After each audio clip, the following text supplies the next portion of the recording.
The city hospital was infamous for its haunting past, but Dr. Michael Harris, a man rooted in logic and science, never believed in ghost stories.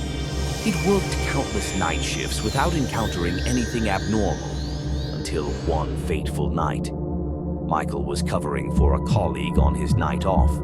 As he entered the hospital's dim corridors, he felt a strange chill in the air, but shrugged it off. The elevator doors creaked open on the 6th floor, the psychiatric ward, where only a handful of patients remained after the facility's closure years ago. Most of the floor was sealed off, unused and decaying. His task was simple: check on the 2 patients left in the active ward and ensure everything was in order. It should have been a quiet night, but tonight, something was different. The 6th floor had always been eerily quiet, but tonight it was too quiet. The flickering fluorescent lights cast long shadows that seemed to move of their own accord. As Michael made his rounds, he heard a faint whisper behind him. He turned, expecting to see a nurse or another doctor, but the hallway was empty. Shaking it off as his imagination, he continued down the hall, but the whispers grew louder. They were unintelligible, like 1,000 voices murmuring at once. Michael's pulse quickened. The hospital was old, and the walls creaked, but this felt wrong. As he approached room 616, the door swung open on its own.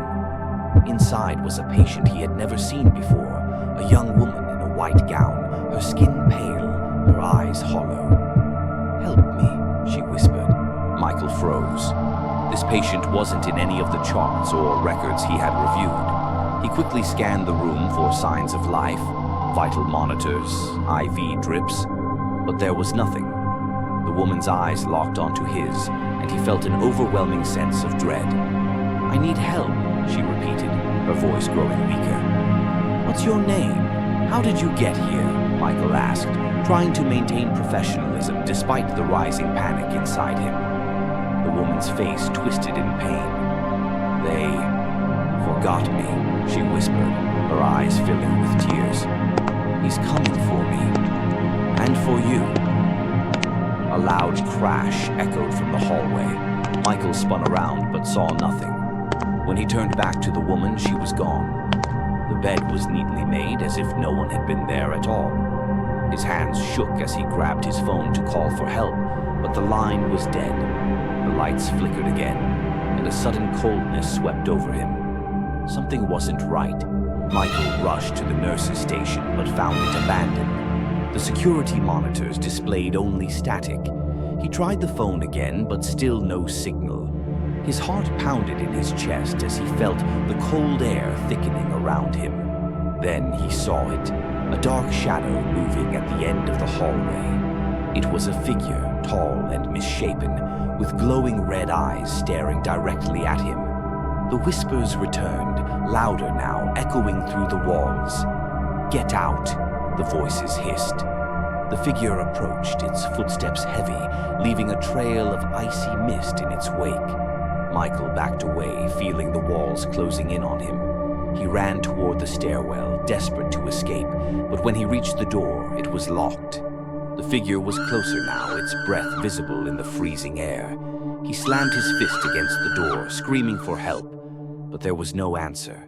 The whispers grew deafening, and the shadow loomed over him. As it reached out a hand, cold and skeletal, Michael's mind flashed with images. A woman, the same one from room 616, being restrained on a gurney.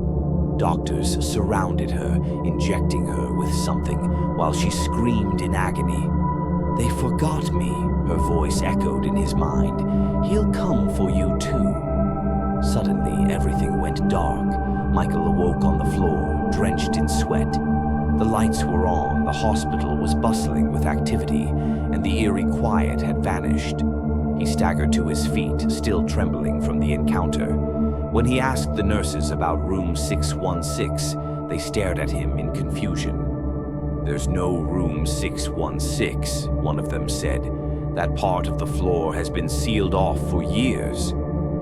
Desperate for answers, Michael searched the hospital's records. What he found chilled him to the bone. woman, admitted decades ago for psychiatric evaluation, had been accidentally left alone during a floor-wide evacuation due to a gas leak. She was forgotten, locked in her room, and died in the cold isolation of room 616. And now her ghost, and something far darker, haunted the hospital. As Michael left the hospital that morning, he couldn't shake the feeling that someone, or something, was watching him.